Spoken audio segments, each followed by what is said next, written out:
আজ দিবাগত রাতে শুরু হচ্ছে হজ ফ্লাইট।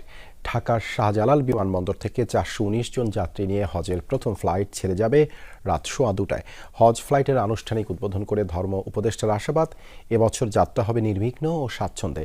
যদিও হাবের সংখ্যা বাড়ি ভাড়ার সময়ের সাথে সমন্বয় না করায় বিমানের ফ্লাইট শিডিউলে বিপর্যয় ঘটতে পারে। মনের প্রশান্তি আর মহান আল্লাহর হুকুম তালিমের সময় এলো বছর ঘুরে। আশকোনার হজ ক্যাম্পের বন্ধ ঘরের কপাট খুলল 2024 সালের 12 জুনের পর। হজ যাত্রীদের পদচারণায় প্রাণচাঞ্চল্য ফিরল হজ ক্যাম্পে। কোটা খালি থাকলেও গতবারের তুলনায় এবছর মুসল্লির সংখ্যা বেড়েছে কিছুটা। 5,200 জন সরকারি আর বাকি 81,900 জন যাচ্ছেন বেসরকারি ব্যবস্থাপনায়। প্রথম 3 দিনের যাত্রীরা হজ ক্যাম্পে এসে স্বস্তির কথা জানিয়েছেন। এখনো বর্তমানে আসা পর্যন্ত ভালোই আছে আর কি, যেটা আছে আলহামদুলিল্লাহ ভালোই আছে। আমাদের প্রত্যেকের নামে একটা করে যারা এই কাজের সঙ্গে সম্পৃক্ত সরকারি ব্যবস্থাপনায় তাদের জন্য একটা করে ইউজার আইডি দিছে, এটার জন্য আরো বেশি পেরেশানি মুক্ত। রাত 2:15টায় হজের প্রথম ফ্লাইট ঢাকা ছাড়বে। তার আগে সন্ধ্যায় ফ্লাইট কার্যক্রমের উদ্বোধন করেন ধর্ম উপদেষ্টা। আমরা বাড়ি ভাড়া করার ক্ষেত্রে অত্যন্ত স্বচ্ছতা নিশ্চিত করেছি, ট্রান্সপারেন্সি আমরা এনশিওর করেছি। এবারের হজ অত্যন্ত নির্বিঘ্ন, সুন্দর, স্বচ্ছন্দ হবে। গতবারের তিক্ত অভিজ্ঞতায় এবার আগে ভাগে বাড়ি ভাড়ার কাজ সেরেছেন বিভিন্ন এজেন্সি, আর এতে হয়েছে বিপত্তি। বাড়ি ভাড়ার সাথে বিমান বাংলাদেশ তাদের ফ্লাইটের শিডিউল ঠিক না রাখায় অনাকাঙ্ক্ষিত পরিস্থিতির আশঙ্কা করছে হাব।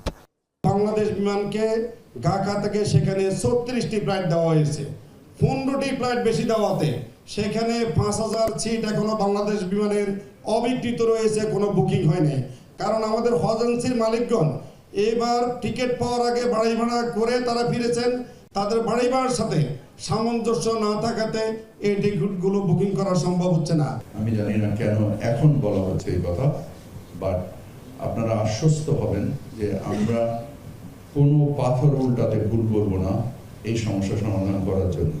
আল্লাহ জানেন কতটুকু সক্ষম হব, কিন্তু আমাদের প্রচেষ্টার কোনো ঘাটতি থাকবে না ইনশাআল্লাহ। এর আগে হজ যাত্রীদের জন্য হজ অ্যাপ লব্বাইক উদ্বোধন করেন প্রধান উপদেষ্টা ডক্টর মোহাম্মদ ইউনূস। পাশাপাশি হজ প্রিপেড কার্ড ও রোমিং প্যাকেজ সুবিধারও উদ্বোধন করেন সরকার প্রধান।